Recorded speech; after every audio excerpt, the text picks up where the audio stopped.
Hello, I'm Gary Hines with the Gary Hines Consulting Group with my first podcast called Career Strategy Forum. And you can reach me at gary@garyhinesconsulting.com for appointments and a free 30-minute consultation. I'd like to get started on Career Strategy Forum today with our first lesson, lesson number 1, on career analysis and assessments. So 2 weeks ago, I did a promo video on this whole process of Career Strategy Forum, the various steps we'll take us through, that we'll go through, and just kind of an overview of what I plan to do in these workshops and lessons over the next coming weeks and months. It was basically an intro to Career Strategy Forum, so check that out. So I'm going to be using a variety of tools here today to talk. So I'll be using some of my notes and I'll be using some of my commentary, all about careers and career assessments and analysis. So a lot of you are out there right now searching for work or in the process of thinking about, looking for new work. So you're trying to figure out maybe where do I start at? Where do I even begin in today's world? When you're considering making a change in your career, it's difficult to know where to start. There are usually conflicting thoughts and feelings involved, and too often the result is a kind of paralysis. In addition, most people simply lack the necessary resources, knowledge, and skill to conduct an effective search campaign on their own. That's why a lot of people do spend time with career coaches and career services, things like that. Another thing to seriously consider, is the possibility of using formal career assessments and vocational tests to evaluate your career strengths, styles, and preferences. The administration of these tools is best left up to a professional career consultant who is trained in their uses. But 2 assessments that are good to know about are the Myers-Briggs type indicator and strong interest inventory. We'll talk about those in a little bit. But these assessments are valuable in that they help many people gain focus, clarity, and direction in their careers. So I'd like to talk about a list of things that we will cover during the course of this first lesson.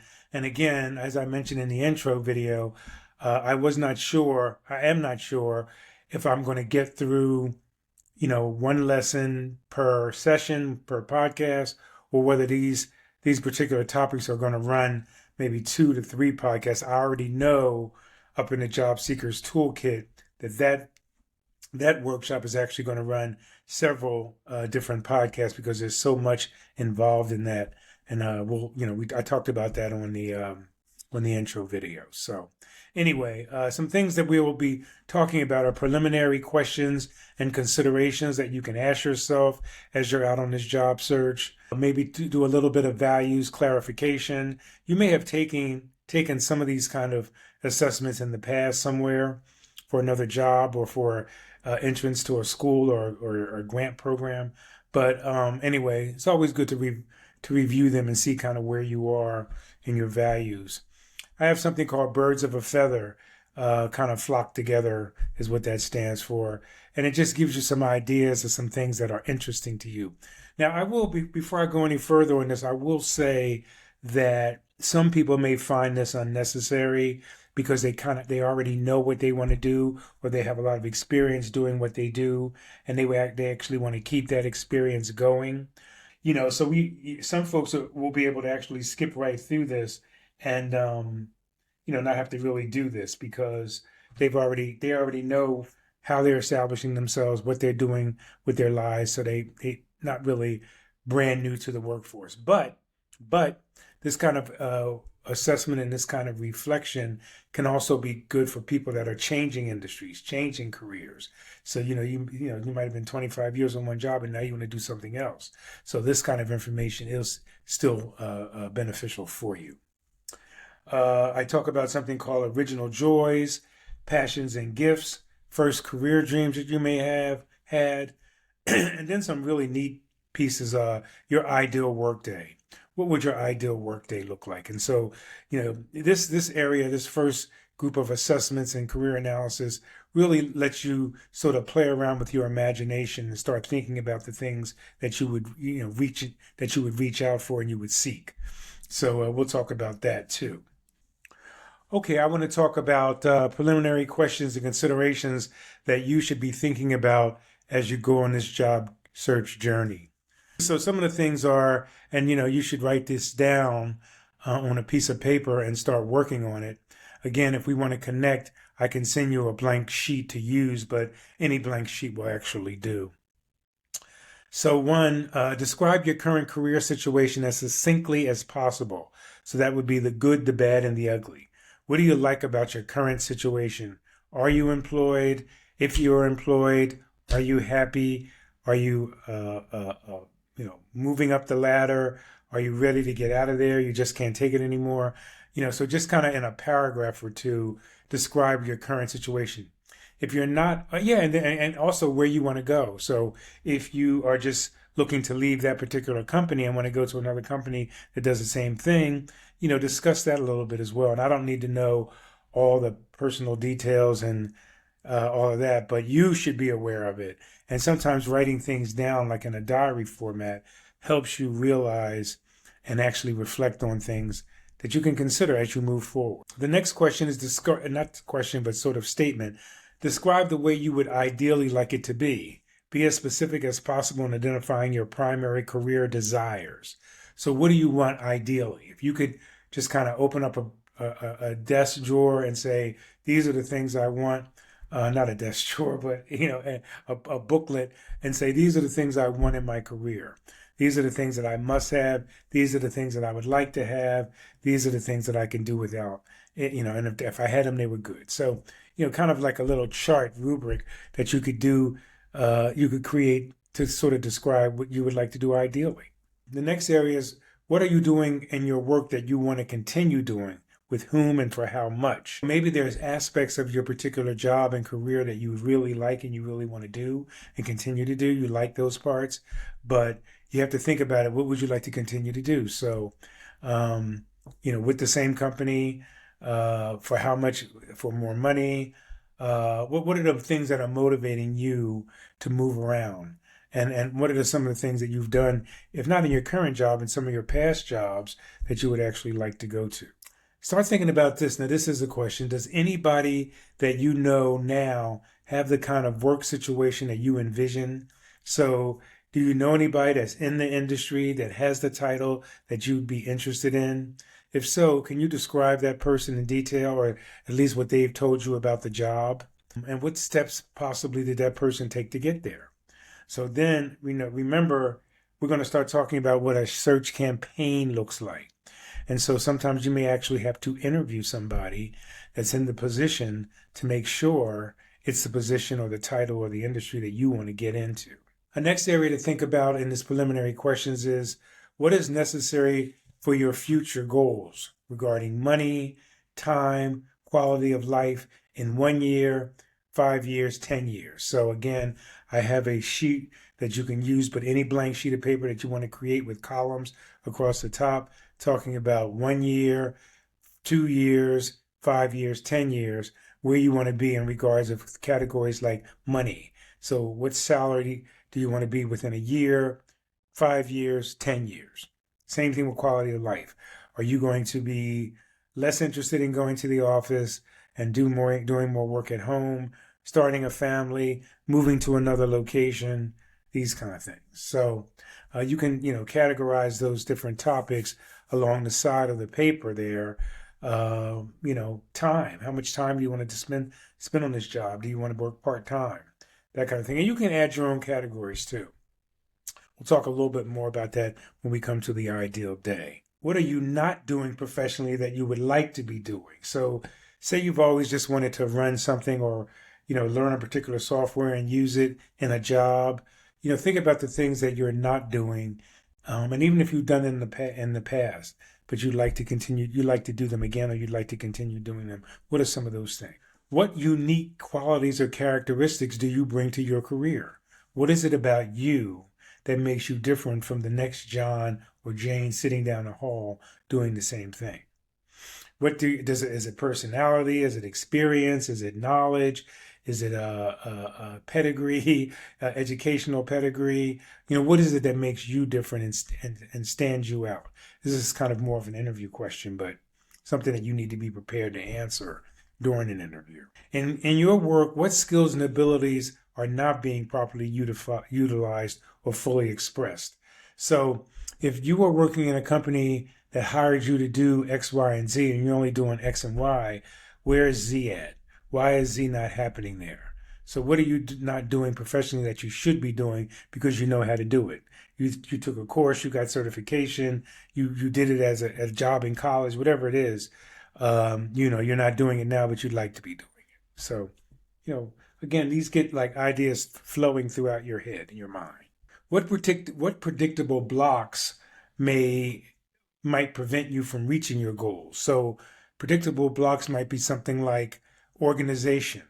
Like, are you organized enough to go on a job search campaign, maybe while still maintaining a current job, or running a family, or running a business, or tending to a sick parent, things like that. So organization. What personal blocks might stop you? As I just mentioned, something like taking care of an elderly parent or a young newborn might be something personal.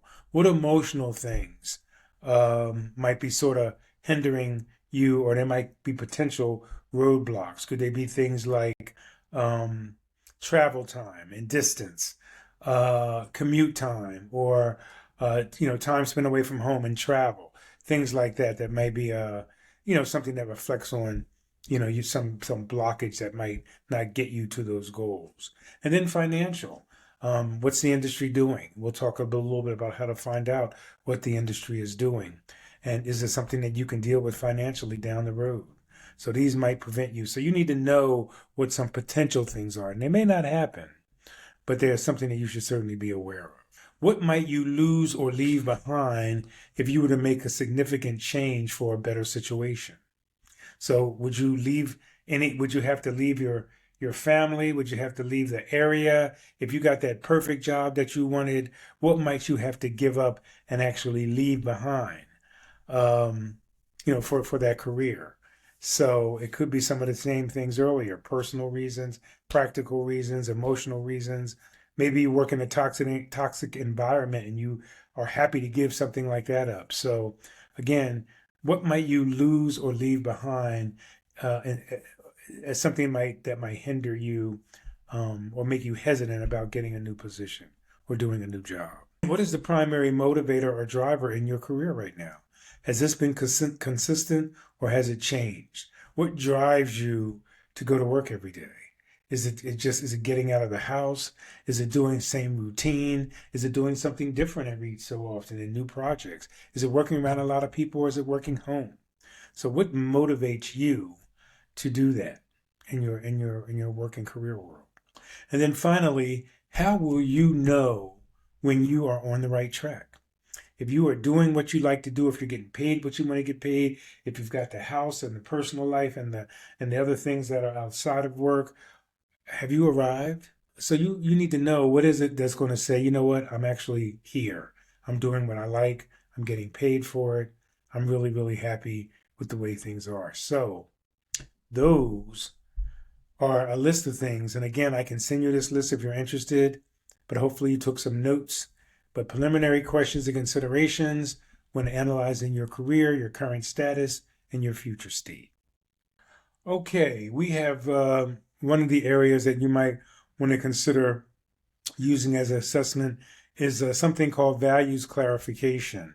And these are like considered basically work, but they also can be social values as well. The way this is written out, the way I do it, it's you get a chance to rate these different values on a scale of 1 to 10, with 10 representing something like that's very important to you and 1 representing not important at all. So there's a big scale between 1 and 10 as you go through and sort of mark and choose the ratings for these different topics, different values. So I'm just going to read some of them, but just reconsider, is this something that's not important to you in a work environment, or that's very important to you? So we start off with something like collaboration and teamwork. Important to you to work in a team, to be on a good collaborative effort in whatever you're doing? How about the management and leadership?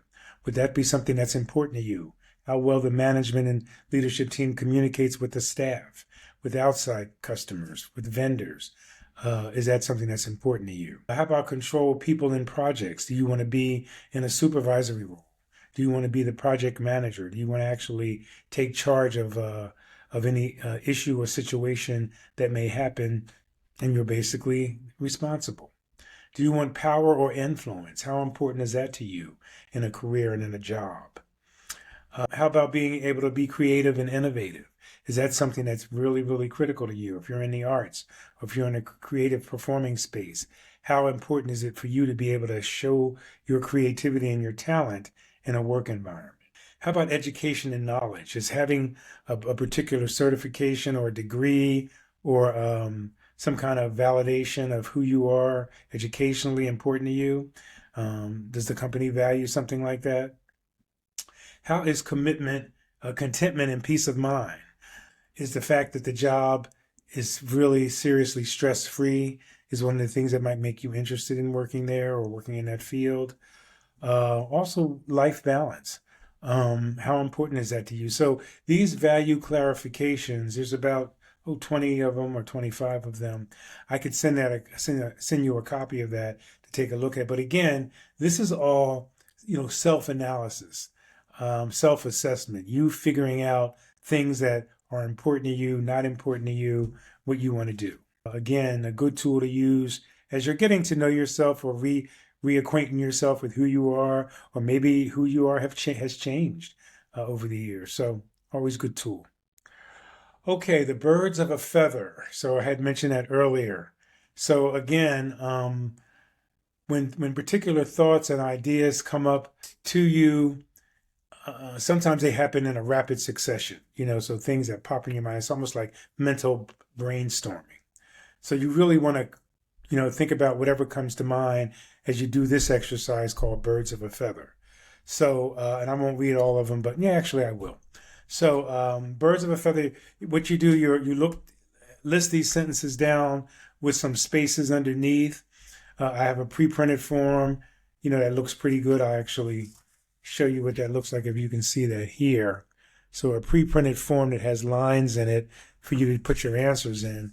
But you're supposed to write as rapidly as possible and just saying whatever comes to mind first, not even really thinking or overthinking it. So, number one, in my free time, the activities or hobbies I like to do most are jot. You write that down. Okay, quickly. Don't like contemplate and try to come up with an answer. Number two, whenever I go to a bookstore, the sections I'm always seem to be drawn to are, what sections do you run to when you go to a bookstore or a library? Okay, because we don't have very many bookstores out there these days, but we still do have libraries, believe it or not. Okay, number three, my closest friends work in the following fields, businesses, and professions. And you think about it, because we're going to talk about developing a contact list, some workshops down the road, but you start thinking about, the people you hang out with. What kind of work do they do? And it may not mean anything to what you do because you're just friends for other reasons. But again, this is particularly important if you're working with somebody who's in the field or who's in the profession that you'd like to be in, or maybe already in. Number four, the kind of environments I usually feel most comfortable working in are, what are they? What are those kind of environments that you feel most comfortable working in? So take that into consideration. And number five, my friends and those friends or colleagues or acquaintances or family members have often told me that I should be a what?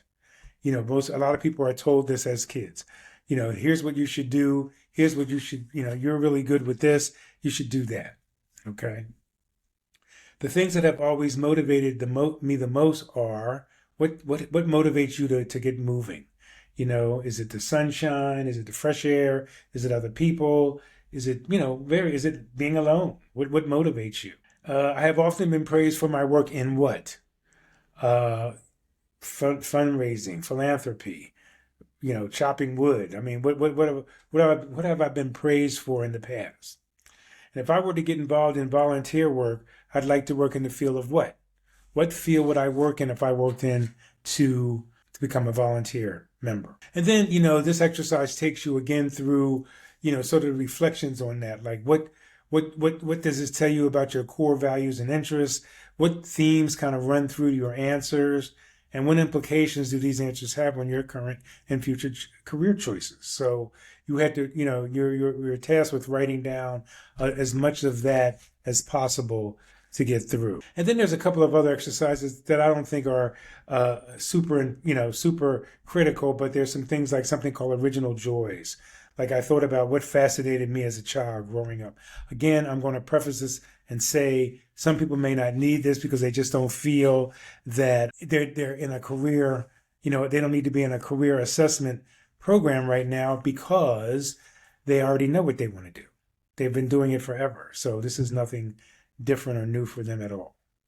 Another way to capture a lot of this information is, just write into yourself a list. I'm particularly good at such and such a thing.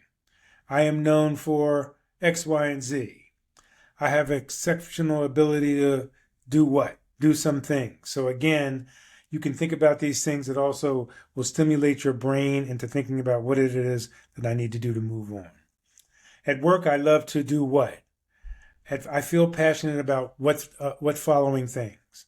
I'm excited about what I really like about. So again, these are things that you can use. I'm particularly good at, I'm known for, colleagues always ask me for my help with, what motivates me most. Again, helping you sort of figure out who you are. Who am I? I want to spend the last bit of time talking about the ideal workday or your ideal workday. Okay, so this is a very powerful and personal exercise which will help you explore and then clearly define what an ideal workday looks and feels like and how you might experience in a moment-by-moment basis. All right, so there's some examples in here. I'll give you some brief ones about that, but what you need to do is block out some time and think about this exercise. Take a relaxing walk through the park, sit under a tree, start thinking about your inner space, your inner place kind of thing. And the purpose of this exercise is to elicit the qualitative aspects of work life that would create the best fit and most day-to-day satisfaction for you. Acknowledging the fact that not every day can be ideal, in the overall sense, this would be the best possible outcome of your career transition. The main point of this exercise is that you get crystal clear, you become crystal clear on exactly what your ideal workday would look like if you hope to later manifest this experience into the real world. So generally speaking, the job that you really want is not out there in some newspaper or internet posting, waiting for you to find it. Your ideal opportunity is best defined inside of you, but you won't be able to even create it if you don't recognize it. So these kind of things are very, very helpful to help you look. So here's an example of an ideal workday that somebody created. And I'm just going to read directly from this person. In my ideal workday, I wake up at 6:15, cuddle for a while with Sam, get out of bed, dress in sneakers and shorts and a t-shirt, do some push-ups and sit-ups, stretch and go for a 30-minute jog. I run along the streets of my town, stopping to say hello to my neighbors and pet their dog. I return to my house and make and drink a banana milkshake while I brew a mug of coffee for Sam and a cup for myself, and listen to the morning news on NPR. I take coffee to Sarah in bed, shave, take a shower, get dressed, eat some cereal, read the paper, and get out of the door by 8 a.m. So that's just a brief start to somebody's ideal workday. This is how this person gets up every day and how they do things. I'm going to skip the part of how this person dresses, but they said at the work, I have my own office just off the main work area of our floor, surrounded by the cubicle of about 6 people, 2 designers, 2 copywriters, a creative director who report to me. My office has a frosted glass and copper desk and window and good lighting, a chair that's good for my posture, a couple of chairs for guests, a few plants, an original modern art piece by a friend on the wall, a metal bookshelf, a few photos, and a laptop connected to a large flat panel monitor. So this person, again, is describing where they are. And then it even goes down to show, from 8:30 to 10, I'm in a meeting. From 9 to 9:50, I'm doing this. 10 to 20, 10, 15 to 20, I'm doing this and I'm doing that. So this person has detailed their day all the way to the time they go home and they get back in the bed again, to go to sleep for the night. So again, a critical area of self-assessment awareness. I think that what we're going to do is we're going to chop these up into two-parters, because the service I'm using is only going to let me record for 30 minutes, but I'm going to do another part 2 of this to have the whole 1 hour session ready to be shown and put on my podcast. But this is what's going to be coming up. So we're going to talk a little bit more about ideal work days in the next session. And we're also going to talk about, different ways you can write it. You can write it as a rubric, you can write it as a chart, but we're going to look over these different forms of ideal work days.